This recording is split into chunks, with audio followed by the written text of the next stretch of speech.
शिक्षा में बराबरी के लिए लाए गए यूजीसी के नए नियमों ने देश भर में बहस छेड़ दी है। कॉलेजों और विश्वविद्यालयों में इक्विटी कमेटियों के गठन को अनिवार्य बनाने वाले इन नियमों को लेकर एक वर्ग खुलकर विरोध जता रहा है। यूजीसी को काला कानून करार दे रहा है। इस नियम के चलते तमाम स्वर्ण समाज के नेता अधिकारी अपने अपने पद से इस्तीफा दे रहे हैं, छात्र रैलियां निकाल रहे हैं, खुलकर विरोध जता रहे हैं।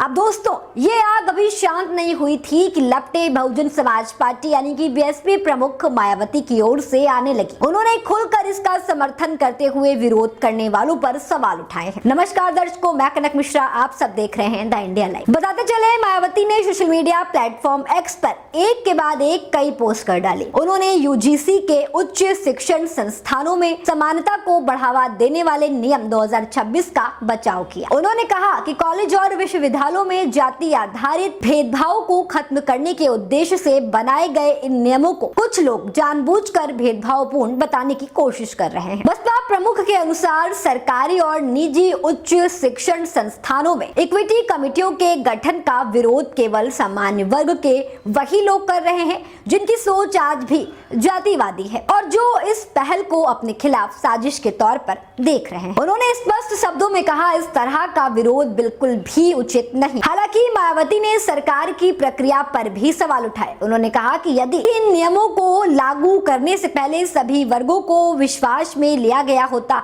व्यापक विचार विमर्श किया जाता तो बेहतर होता। उन्होंने आगाह किया कि बिना संवाद के उठाए गए ऐसे कदम सामाजिक तनाव को जन्म दे सकते हैं, जिससे सरकार और संस्थानों को सतर्क रहना चाहिए।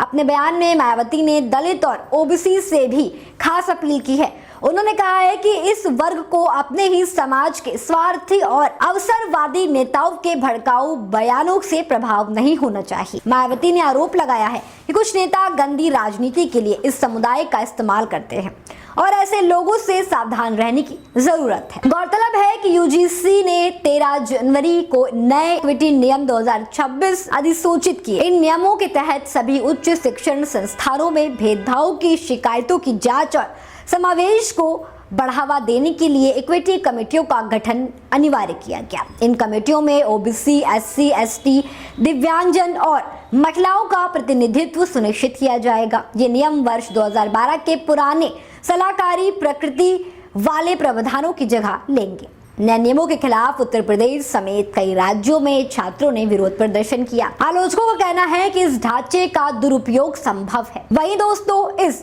आशंकाओं को खारिज करते हुए केंद्र शिक्षा मंत्री धर्मेंद्र प्रधान ने भरोसा दिलाया कि नए नियमों के तहत किसी भी तरह का उत्पीड़न या भेदभाव नहीं होगा। उन्होंने स्पष्ट किया कि भेदभाव के नाम पर नियमों के गलत इस्तेमाल की इजाजत किसी को नहीं दी जाएगी। अब देखना होगा कि एक तरफ सरकार सामाजिक न्याय और समावेश की बात कर रही है, तो दूसरी तरफ समाज का एक बड़ा वर्ग खुद को असुरक्षित और अपेक्षित महसूस कर रहा है।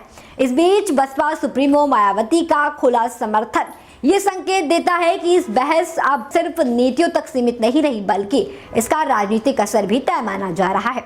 सवाल यही है कि क्या सरकार संवाद के जरिए इस टकराव को थाम पाएगी। दोस्तों, यूजीसी पर आपकी क्या राय है, हमें कमेंट में जरूर बताएं और तमाम और अपडेट्स के लिए देखते रहें द इंडिया लाइव।